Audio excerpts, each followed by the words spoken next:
Arriving in the middle of the night after being stuck in the epicenter of the coronavirus for 1.5 months, 361 Taiwanese people were taken to secret locations for 14 days of quarantine.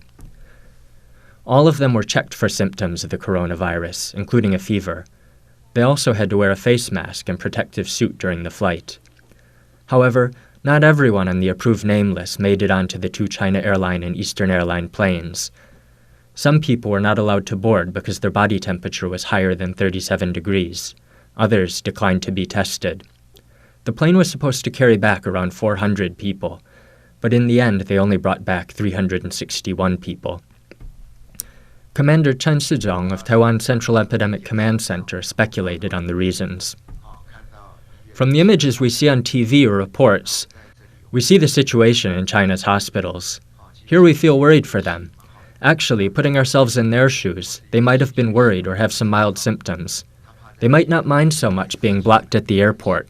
They're instead most worried about being taken to the hospital. Of course, we don't rule out that they have personal reasons.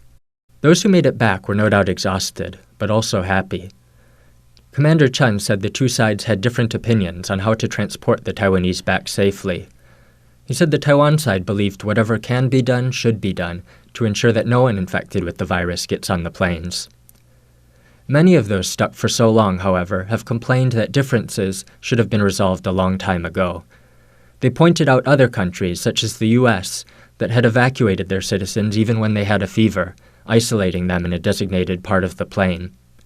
As a result of the delay, those who are stranded or are still stranded have not been able to work, run their business, or go to school. Worse, some may have been exposed for too long in the highly dangerous epicenter of the epidemic.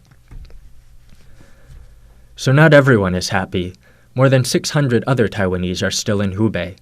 They and their family members hope they will be able to come home soon. It is also hoped that none of those who have returned and those still stuck have the virus, but that remains to be seen.